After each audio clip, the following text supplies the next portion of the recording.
வந்துச்சு. இப்ப ரீசெண்டா திவேஷோட அப்பா ஆசைப்பட்ட மாதிரியே சிங்கர் ஸ்ரீனிவாஸ் அப்புறம் இன்னும் சில நபர்கள் சேர்ந்து ஒரு பால் வேன், அதாவது ஒரு மில்க் வேனை வாங்கி கொடுத்து அவங்க அப்பாவுக்கு கிஃப்டா கொடுத்திருக்காங்க. 10 லட்சம் ரூபாய் வந்து திவினேஷ்க்கு பரிசுயா கொடுக்கப்பட்டிருந்தாலும் அந்த தொகையை வந்து அவர் யூஸ் பண்ணாம அவர் பர்சனலா யூஸ் பண்ணிக்கிட்டோம். திவினேஷ் ஆசைப்பட்ட மாதிரியே அவங்க அப்பாவுக்கு ஒரு மில்க் வேனை வாங்கி கொடுக்கணும் அப்படிங்கிற மாதிரி ஒரு பால் வேனை வாங்கி கொடுத்திருக்காங்க. இது போக இப்ப இந்த சரிகமப்பா முடிஞ்சதுக்கு அப்புறமா திவினேஷ் வீட்டுக்கு சிங்கர் ஸ்ரீனிவாஸ் அவரு கைப்பட ஒரு லெட்டர் ஒண்ணு எழுதி ஒரு ஸ்வீட் கேஸை அனுப்பி வச்சிருக்காரு.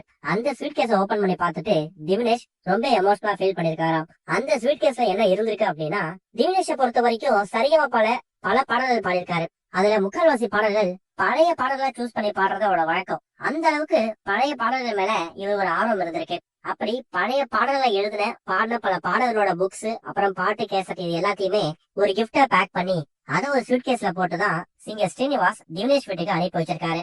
இது அவரோட மேனேஜர் மூலயமா திவினேஷ் வீட்டை கொண்டு போய் சேர்க்கணும் அப்படிங்கிற மாதிரியும் அதுல கைப்பட ஒரு லெட்டர் எழுதியிருக்காரு. திவினேஷ், நீ சரிகமபால டிராவல் பண்ணது ரொம்ப சந்தோஷம். அதுலயும் ஒன்ன மாதிரி இசை ஆர்வம் இருக்கக்கூடிய குழந்தைங்க நிறைய பாடணும். நீ பாடுறது மட்டும் இல்லாம ஒன்ன மாதிரி 10 குழந்தைங்க வந்து பாடுறதுக்கு நீ வந்து உத்வேகமா இருக்கணும். பாடுறத மட்டும் நிப்பாட்டாத, கூடவே உன் ஸ்டடீஸையும் பாத்துக்கோ. அதே நேரம் உன் குடும்பமும் ரொம்ப முக்கியம். உங்க பேரண்ட்ஸ் உன்னை நல்லா வளர்த்திருக்காங்க அப்படிங்கிற மாதிரியும், உன்னை நினைச்சு ரொம்ப பெருமைப்படுறேன் அப்படிங்கிற மாதிரியும் கைப்பட கடிதத்தை எழுதி, அது போக அந்த ஸ்வீட் கேஸ்ல எக்கச்சக்கமான பாடல்கள், பாட்டு புத்தகங்கள், எக்கச்சக்கமான அறிஞர் கவிதைகள், இது எல்லாத்தையும் அந்த ஸ்வீட் கேஸ்ல போட்டு அனுப்பி வச்சு